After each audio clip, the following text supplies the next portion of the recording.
இந்த ஜவ்வரிசியை பீரியட்ஸ் டயத்தில், அதாவது மாத வயிற்று வலிக்கு எப்படி சாப்பிட்லான்னு பார்ப்போம் வாங்க. ஒரு சட்டியில் 300 ml தண்ணி ஊற்றணும்.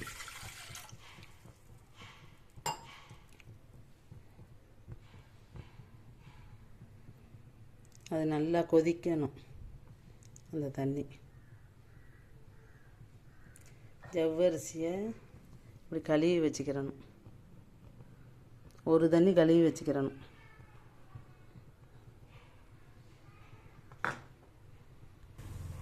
தண்ணி சூடாயிருச்சு.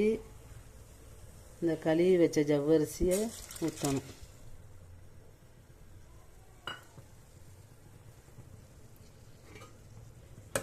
கிண்டணும். கரண்டியை வச்சு கொஞ்சம் வேகணும். வேகிற வரைக்கும் கிண்டணும்.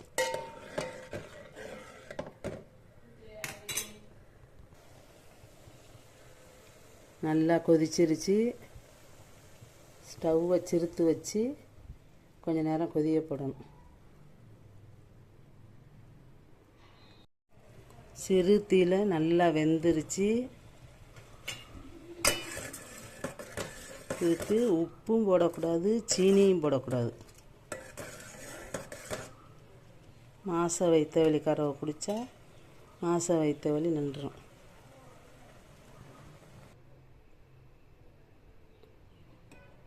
இந்த மாதிரி தண்ணியை காய்ச்சி ஆற வச்சு குடிச்சிடணும். மாதம் வர்ற வயிற்று வலி நின்றுடும். இரத்தப்போக்கு அதிகமாக போனாலும் அதுவும் குறையும்.